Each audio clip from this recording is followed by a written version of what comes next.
Halo semua, Assalamualaikum, apa kabar? Semoga Allah senantiasa melindungi dan menyehatkan kita ya, amin. Kembali lagi dengan saya, Ipung Tia. Di video kali ini, saya akan mencoba sharing informasi berkaitan dengan bagaimana penyusunan sasaran kerja pejabat fungsional yang ditugaskan sebagai koordinator dan subkoordinator. Tapi, seperti biasa, jangan lupa like, comment, share, dan subscribe dulu ya. Kawan, implementasi kebijakan penyederhanaan birokrasi berupa penyetaraan jabatan administrator ke dalam jabatan fungsional ahli madya dan jabatan pengawas ke dalam jabatan fungsional ahli muda yang kemudian ditindaklanjuti dengan penugasan pejabat fungsional sebagai koordinator dan subkoordinator memerlukan adanya penyesuaian pelaksanaan tugas jabatan sebagai koordinator dan subkoordinator dalam melakukan perencanaan, pengelolaan, dan pengendalian sehingga perlu menjelaskan terkait penyusunan sasaran kerja pejabat fungsional yang bersangkutan. Maksud dan tujuan surat edaran ini adalah sebagai pedoman bagi instansi pemerintah pusat dan daerah dalam menyusun sasaran kerja pegawai yang selanjutnya disingkat SKP bagi pejabat administrator dan pejabat yang disetarakan menjadi pejabat fungsional dan ditugaskan sebagai koordinator dan subkoordinator. Ruang lingkup surat edaran ini berupa batasan pengertian koordinator dan subkoordinator, kedudukan koordinator dan subkoordinator, serta penyusunan sasaran kerja pegawai. Kawan, koordinator adalah pejabat fungsional ahli madya yang diberikan tugas dan fungsi koordinasi serta pengelolaan kegiatan sesuai bidang tugasnya dalam suatu satuan kerja sebagaimana diatur dalam peraturan perundang-undangan tentang organisasi dan tata kerja instansi. Sementara, subkoordinator adalah pejabat fungsional ahli muda yang diberikan tugas dan fungsi koordinasi serta pengelolaan kegiatan sesuai bidang tugasnya dalam suatu satuan kerja sebagaimana diatur peraturan perundang-undangan tentang organisasi dan tata kerja instansi. Kedudukan koordinator dan subkoordinator. Pejabat fungsional yang ditugaskan sebagai koordinator dan subkoordinator berkedudukan di bawah dan bertanggung jawab secara langsung kepada pejabat pimpinan tinggi pratama atau administrator. Penyusunan sasaran kerja pegawai. SKP pejabat fungsional ahli muda yang ditugaskan sebagai koordinator berisi kegiatan tugas jabatan disesuaikan dengan butir-butir kegiatan berdasarkan peraturan perundang-undangan yang mengatur jabatan fungsional yang bersangkutan, dan kegiatan tugas sebagai koordinator merupakan kegiatan perencanaan, pengelolaan, dan pengendalian pada jabatan administrasi sebelumnya di unit kerja. Kegiatan tugas tersebut harus selaras dengan SKP pejabat pimpinan tinggi pratama selaku atasan langsung dan perjanjian kinerja yang bersangkutan sepanjang tidak ada dalam butir kegiatan jabatan fungsional.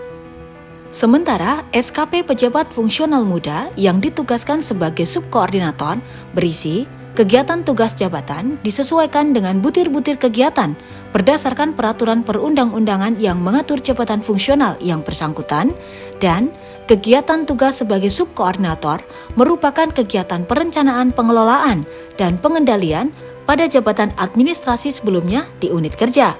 Kegiatan tugas tersebut harus selaras dengan SKP pejabat pimpinan tinggi pratama dan atau administrator selaku atasan langsung dan perjanjian kinerja yang bersangkutan sepanjang tidak ada dalam butir kegiatan jabatan fungsional.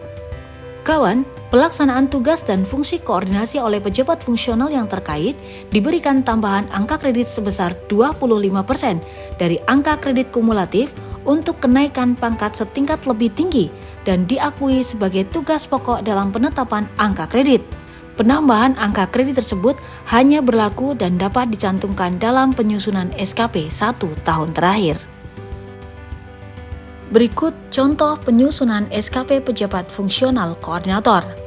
Kawan, seorang PNS bernama Dr. Andes Andi Razak, jabatan analis sumber daya manusia aparatur ahli madya yang ditugaskan sebagai koordinator pengelolaan database dan ASIK pada Direktorat Kinerja Aparatur Sipil Negara, Dalam hal demikian, maka penyusunan SKP yang bersangkutan memuat kegiatan tugas jabatan disesuaikan dengan butir-butir kegiatan berdasarkan Peraturan Menteri Pendayagunaan Aparatur Negara dan Reformasi Birokrasi Nomor 37 Tahun 2020 tentang Jabatan Fungsional Analis SDM Aparatur Ahli Madya.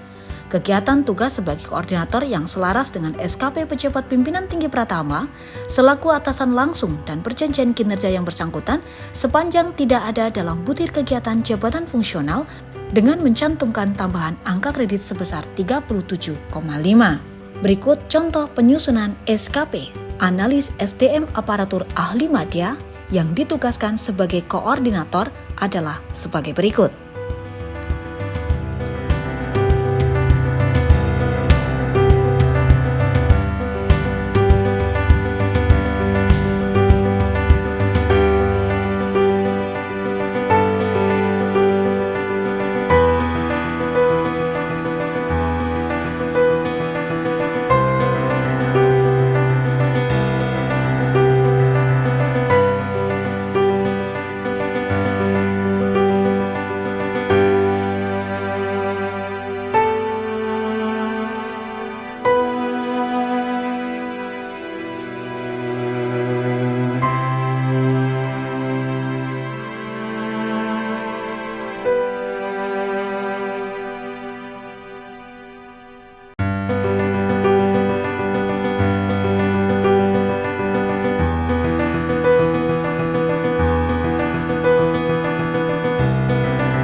Selanjutnya, contoh penyusunan SKP pejabat fungsional subkoordinator.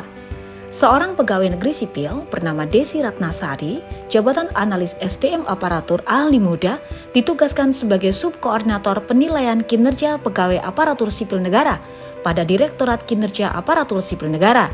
Dalam hal demikian, maka penyusunan SKP yang bersangkutan memuat kegiatan tugas jabatan yang disesuaikan dengan butir-butir kegiatan berdasarkan Peraturan Menteri Pendayagunaan Aparatur Negara dan Reformasi Birokrasi Nomor 37 Tahun 2020 tentang Jabatan Fungsional Analis SDM Aparatur Ahli Muda.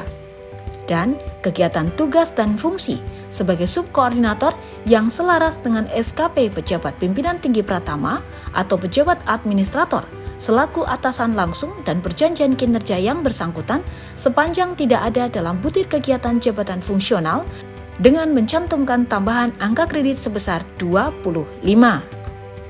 Berikut contoh penyusunan SKP Analis SDM Aparatur Ahli Muda yang ditugaskan sebagai subkoordinator.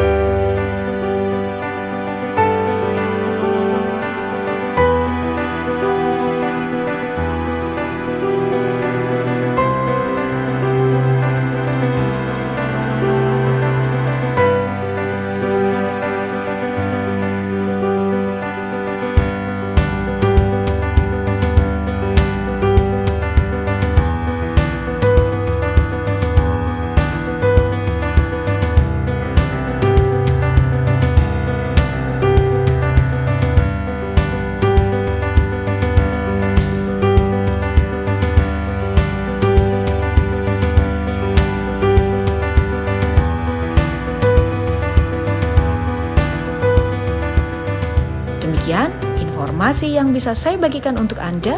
Semoga informasi ini bermanfaat. Tetap jadilah manusia yang bermanfaat bagi orang-orang di sekitar Anda. Tidak lupa bekerjalah dengan bahagia, karena bekerja dengan bahagia akan memudahkan setiap penyelesaian tugas kita. Saya Ipung Tia mengucapkan terima kasih karena Anda masih setia menonton video ini hingga akhir. Tonton terus video-video saya berikutnya ya.